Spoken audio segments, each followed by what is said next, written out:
मुंबई रे Indian maritime week कार्यक्रम अनुष्ठित होको उद्घाटन करिसेंती केंद्र गृहमंत्री अमित शाह। एथिरे सामिल होइछंती मुख्यमंत्री मोहन चरण माझी, विभिन्न राज्यर मुख्यमंत्री केंद्रमंत्री मध्य एथिरे उपस्थित रहिछंती। आउ 11टी देशर मंत्री मध्य एथिरे उपस्थित रहिछंती। पुरी रे क्रूज टर्मिनाल नै मध्य एमओयू करिवे मुख्यमंत्री। आउ एही अवसर रे विश्वस्तरीय बंदर भित्तिभूमि, नूतन विकास एवं ओडिशा रे थिबा विशाल सामुद्रिक संभावना प्रदर्शन करिबो ओडिशा। ओडिशा रे निवेश पाई घरोई एवं अंतर्जातीय निवेशकारी को मध्य आमंत्रण करिबो ओडिशा।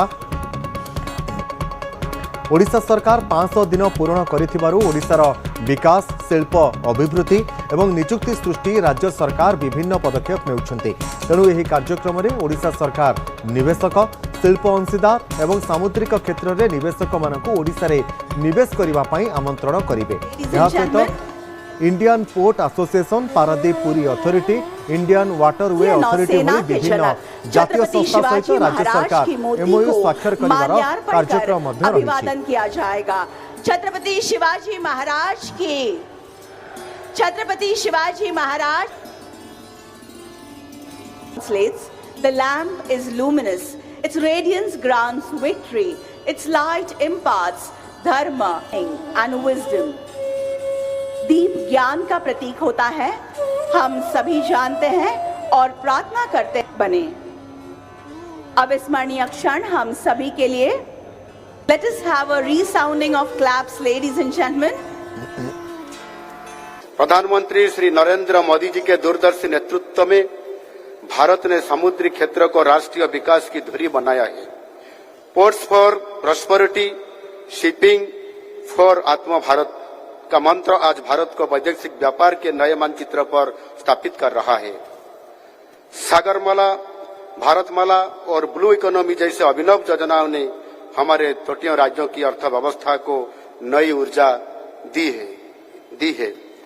ओडिशा की परिप्रेक्ष्य में हमारा पास अब 575 किलोमीटर लंबा कोस्ट लाइन है और हम तेजी से हमारा पूर्व प्रांत में भारत के मैरीटाइम गेटवे के रूप में उभर रहे हैं।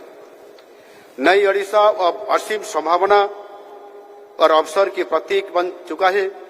जैसा कि प्रधानमंत्री नरेंद्र मोदी जी ये बार बार कहते आए हैं कि ओडिशा उनके पूर्वोदय के परिकल्पना की केंद्र बिंदु है।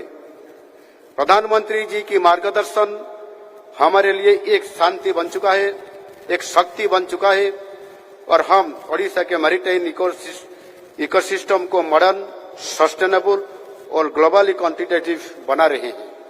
हम ओडिशा के लिए बड़ा सोचते हैं, इसलिए 2047 तक हमारा ओडिशा की बंदरगाहों की कैपेसिटी सालाना 500 मिलियन टन बढ़ाने का लक्ष्य रखा है। ओडिशा में अभी 3 बड़े बंदरगाह कार्य कर रहा है, पारादीप पोर्ट, धामरा पोर्ट और गोपालपुर पोर्ट। ये तीनों बंदरगाह ओडिशा को भारत की समुद्री अर्थव्यवस्था का धड़कता हुआ केंद्र बना रहे हैं। अगले कुछ साल में और छोटे छोटे बंदरगाह बनाने के लिए जगह ही पहचान की गई है। इसके साथ धामरा, गोपालपुर, सुबर्णर का अस्तरंग और जटाधार मुहान में चल रही परियोजनाएं ओडिशा के सामुद्रिक दृश्यपट को एक नया रूप दे रही है। हमारे सामुद्रिक अभिवृद्धि में पारादीप बंदरगाह की भूमिका सबसे गुरुत्वपूर्ण है।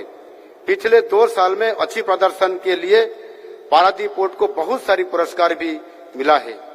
ओडिशा में सामुद्रिक विकास के लिए हम 2 प्रभावशाली परियोजनाएं बना रहे हैं।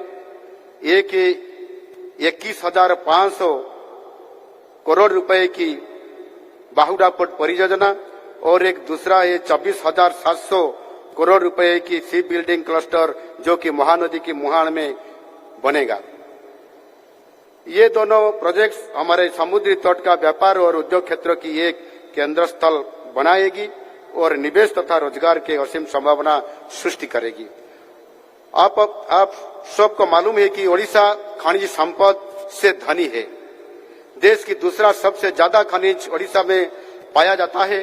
खनिज संपदा से धनी देश के 3 सबसे बड़ा राज्यों में से सिर्फ ओडिशा में ही अच्छी खासी कोस्ट लाइन और विकसित बंदरगाह भी है। इसलिए पोर्ट, रेल, रोड और एयर कनेक्टिविटी दृष्टिकोण से ओडिशा सबसे अच्छी स्थान पर है। हमारा लक्ष्य सिर्फ सामुद्रिक व्यापार और उद्योग में सीमित नहीं है। हम बंगाल की खाड़ी में पर्यटन, अवकाश और मनोरंजन की अपार संभावना देखते हैं।